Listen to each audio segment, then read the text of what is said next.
In a dramatic revelation that highlights severe lapses in security, newly released text messages and body camera footage have exposed a critical failure to prevent the assassination attempt on former President Donald Trump. These documents, disclosed by the New York Times, detail how authorities were aware of the would-be assassin, Thomas Matthew Crooks, more than 90 minutes before he carried out his deadly attack at a rally in Pennsylvania. The newly uncovered texts from Beaver County Emergency Service Unit members reveal a troubling series of missed opportunities. Contrary to earlier claims that Crooks was identified about 60 minutes before the attack, the messages indicate that he was already known to law enforcement well in advance. The texts show that Crooks, 20, was observed displaying suspicious behavior and was aware of the police presence as he prepared his attack. Someone followed our lead and snuck in and parked by our cars, just so you know. I'm just letting you know because you see me go out with my rifle and put it in my car, so he knows you guys are up there sitting to the direct right on a picnic table, about 50 yards from the exit. At 4:26 p.m., a counter-sniper reported spotting Crooks near the AGR International Building, which would later serve as the site for his assault. The officer noted that Crooks was seen with a rangefinder, a tool that raised red flags. This information was shared in a group chat among law enforcement, but was not immediately communicated to Trump's Secret Service detail, according to the NYT report. Body camera footage further illustrates the gravity of the situation. The footage, which captured officers' conversations and actions post-attack, reveals their confusion and frustration. In the immediate aftermath of the shooting, officers are seen grappling with the reality of what transpired. One officer is heard expressing disbelief and trying to piece together how Crooks managed to position himself on the roof without being detected by security. At 5:10 p.m., Crooks was later seen below the counter-snipers who were stationed inside the AGR International Building. Despite this, the crucial information about Crooks's presence was not quickly relayed to the Secret Service, allowing him to climb onto the roof undetected. One of the counter-snipers took photos of him and shared them in a group chat at around 5:38 p.m. The delay in communication had tragic results. Crooks fired his AR-15 from the roof, narrowly missing Trump, injuring 2 rallygoers, and killing Corey Comparator, who was shot while shielding his family. Kid learning around the building we are in. AGR, I believe it is. I did see him with a rangefinder looking towards stage. FYI. If you want to notify SS snipers to look out. I lost sight of him. Also, a bike with backpacks sitting next to it in rear of building that was not seen earlier. Call it into command and have a uniform check it out. The delay in notifying Secret Service agents and the evident miscommunication between local authorities and federal agents have been met with significant criticism. Members of Trump's security team have voiced their frustration over the lack of timely alerts about Crooks's presence. The failure to act on early warnings and the disjointed response between local and federal agencies have raised serious concerns about the adequacy of security measures for protecting high-profile figures.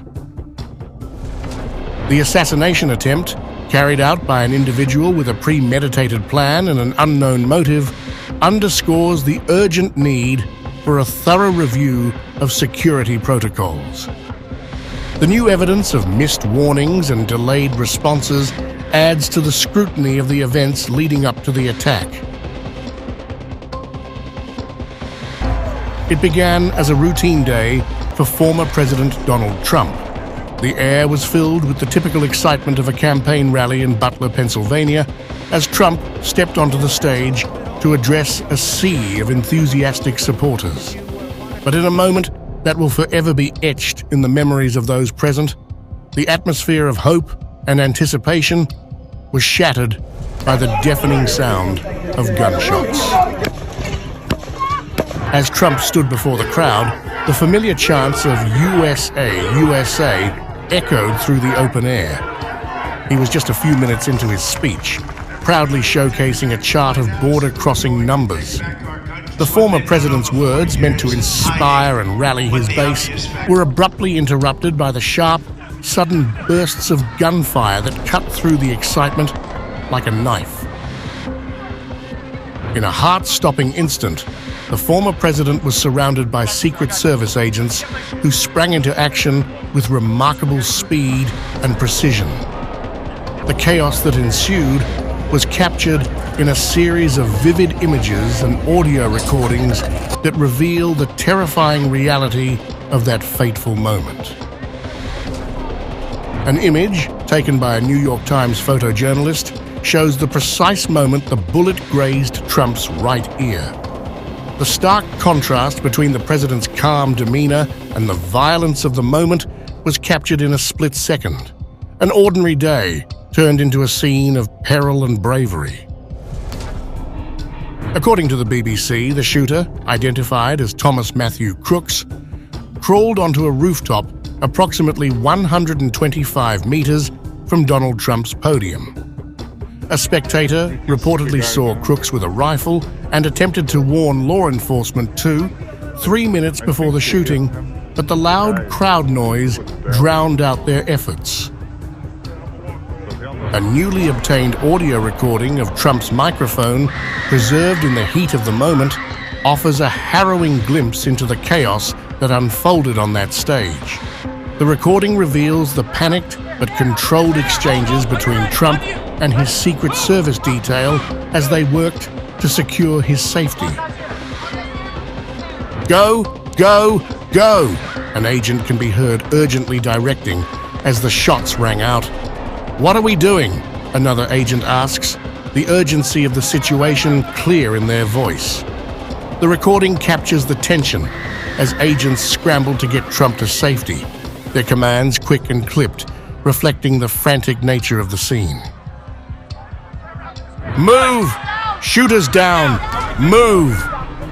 One of the agents shouts as they hurriedly begin to assist the injured president. "Let me get my shoes! Let me get my shoes!" Trump's voice is steady but strained as he requests to grab his shoes amidst the confusion. In this moment of fear and danger, the former president's instinct was to connect with the crowd. Despite the blood streaming from his ear, he raised his fist toward the supporters, his defiant gesture a symbol of his unyielding spirit. The crowd responded with a surge of patriotic fervor, their voices rising in a chant of USA, USA, as the agents guided Trump away from the stage and towards the waiting black SUV. The image of Trump, bloodied but resolute, his fist thrust in a final show of strength, became an iconic symbol of his courage in the face of violence.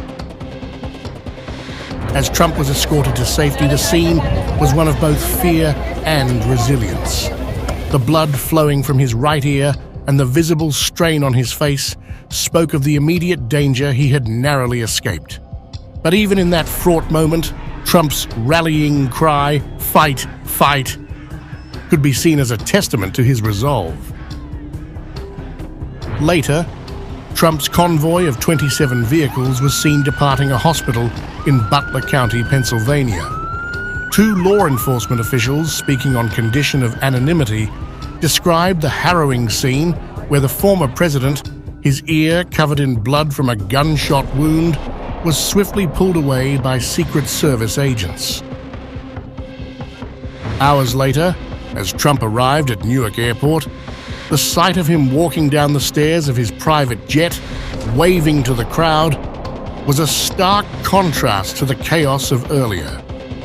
Despite his injuries, he appeared calm and composed, a symbol of endurance in the wake of terror. The identity of the shooter, 20-year-old Thomas Matthew Crooks, was swiftly revealed. Crooks, a resident of Bethel Park, had perched himself on the roof of a manufacturing plant over 130 yards away from the stage, his deadly intent masked by the serene surroundings. His actions, described as an attempted assassination, ended with his death at the hands of Secret Service snipers. The tragedy of the day was marked by profound questions and reflections. Why did Crooks, so young and seemingly ordinary, harbor such a deadly rage?